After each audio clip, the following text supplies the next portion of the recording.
Hello everybody and welcome to the Tuesday edition of Video Clips, and we're going to have a little departure from routine today in two ways. First of all, I'm going to do announcements on Thursday, and the second thing is I'm going to take a short break from my coverage of medical news to address something that absolutely has to be discussed. A couple of things happened during the last few days that I want to bring to your attention and make some comments about. The first one is that we posted a video during which Chef Del Schroff and I role-played the types of discussions patients might have with their doctors about topics like refusing a screening test, withdrawing from or reducing medications, and asking for evidence when a treatment is proposed. We filmed this piece because so many people have a lot of difficulty with this particular issue. It was actually requested. Some people are intimidated by doctors, and a lot of people are not accustomed to handling interactions with the medical community the same way they handle everything else, and I guess that's what I'm advising people to do in this particular video, meaning you become informed and you look at your options and you make your best decision after that. I chose to tape this particular segment with Del because he knows a lot about this. He stood up for himself in the face of pressure to have tests and other useless treatment, and because having been at Wellness Farm Health for a long time, he's really knowledgeable about the topic. He's heard all of us talking about it since we've been in business. For the most part, the feedback was great. People really appreciated the guidance, and some people have already shared that this has changed the dialogue that they're having with their own doctors. So I could actually feel the empowerment. I got a couple of detailed emails from people, and I could feel the empowerment, and that's what this place is all about. But others wrote some very hateful things that I chose not to clear for posting on the YouTube site because some of them, the language was not publishable, and others because I don't want hateful statements on my YouTube channel. The statements are in regards to Del's weight. First, let's state for the record the very obvious facts. Chef Del Schroff is still obese, and this is in spite of the fact that he's been at Wellness Farm Health for over 10 years and published best-selling vegan cookbooks. But as some of you might expect, there is more to the story. Del has had a binge eating and emotional eating problem since he was 8 years old. When he arrived at Wellness Farm Health, he weighed over 500 pounds and he could hardly walk. During the last 7 years, he's gradually lost and kept off 200 pounds of his excess weight. Now, I want to put this in perspective for you because this is an important part of the discussion. The success rate for a morbidly obese person in losing and maintaining weight loss of just 25 pounds for only 1 year is less than 1%. Del has succeeded in keeping 200 pounds off for over 5 years. So maybe instead of making hateful comments to Del or about Del, people should be asking Del for his advice. How does somebody actually exceed the odds by that much?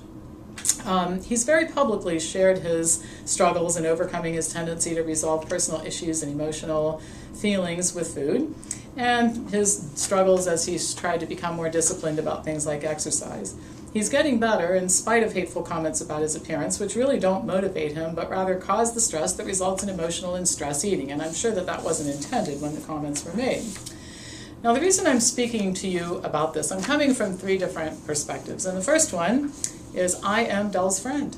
And those of you who know me and know me well, that if I'm your friend, I'm like Mama Bear.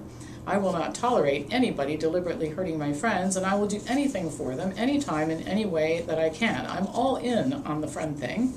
Conversely, by the way, and some of you already know this, if you're a bad actor, I'm all in to do everything I can to hurt you.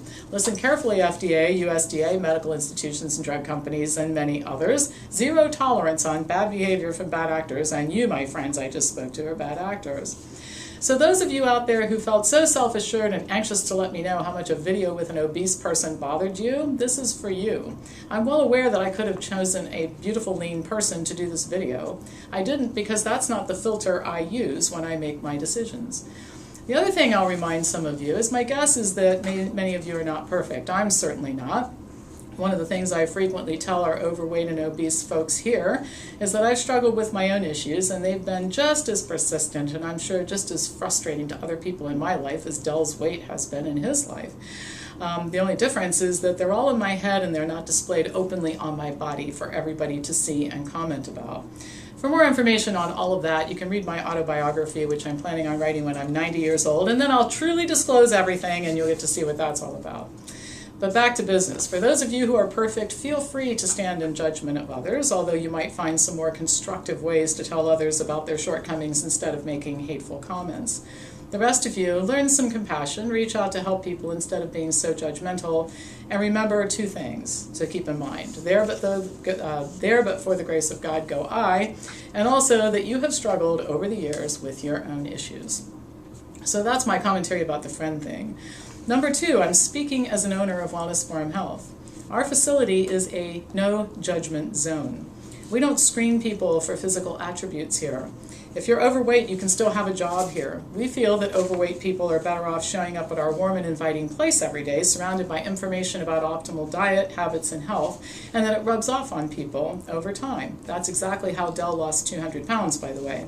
So if you choose to visit, you may see some other overweight and not perfect people. This is what happens when you decide that everyone is welcome and help is available to everyone without a timeline. For example, lose 100 pounds by February, or we can't afford to have you around because it would be a public relations disaster. That's not what we do here. And then number three, I'm speaking as a healthcare professional. The medical profession is populated with arrogant, dismissive people who probably should have chosen another line of work. Those of us advocating a different form of care should be mindful not to be like these people. We need to not just have different and better ideas about healthcare, but better approaches and a more inviting attitude, which brings me to the second thing that took place in the last few days that is very much related to this issue that I want to address. In our community, people are always lamenting that doctors don't know anything about nutrition and they don't tell their parents to eat, or their patients, their parents. They probably don't tell their parents either, but they don't tell their patients to eat better. So last week a member came in and shared with me that a doctor told him that the best way to address his health issues was by adopting a vegan diet. A physician told him this. That should be good news. You know what our person said? He was not open to the idea, not because he's unwilling to give up animal foods, but because, as he told me, quote, "Vegans are the most militant, intolerant, and judgmental people I know, and I don't want to be like them," end of quote. Now, I know that this is not true of all vegans and many of you who are watching this, but there is a very loud faction that is this way, and instead of convincing people that they're right based on the merits of what they have to say, they repel people. This is not the first time this happened. A friend of mine who converted to a plant-based diet several years ago to save his vision, and as it turned out, probably his life when we found out everything that was wrong with him, told me that after attending some gatherings of vegans in his area, which is not Columbus, he was glad he encountered the idea of eating a plant-based diet through us and not through them, because he said that he never would have done it had these people approached him the first time. He described the group as angry and having an attitude that anyone who does not see their point of view must not be very smart. They say, and I've seen this before, people who say that obviously smart people are vegan and those who know about this option but don't do it are Neanderthals, too stupid to live. I mean, this sounds to me an awful lot like the oncologists and cardiologists some of our members deal with who just can't fathom why anybody would question what they're telling them to do. Vegans are often critical of these types of doctors, yet some engage in exactly the same behavior, and I'm sure that they don't recognize it. So a word of advice to anybody who sees themselves in what I just said, tone things down a little and you may get more people on board. Make yours a program of attraction rather than a militant program requiring enlistment. Big difference, right? Well, I've said enough, and hopefully this provides some plant-based food for thought. Talking about compassion is one thing, practicing it is something else. People are not motivated by lecturing, judging, threatening, and being treated like second-class citizens. The next time you start jumping to conclusions and you think you might want to make a negative comment about or to somebody, take a breath. Think for a moment what you're getting ready to say says about your character, and ask yourself, is what I'm getting ready to say really representative of the person that I want to be? So I don't like to lecture people, but I could not let those two things pass in the last couple of days without saying something about it. So again, food for thought. A little self-reflection is sometimes good for all of us from time to time. As usual, pass this on to anybody who you think might enjoy watching it or get mad from watching it. That's really okay with me too. And I'll be back to you on Thursday with more news.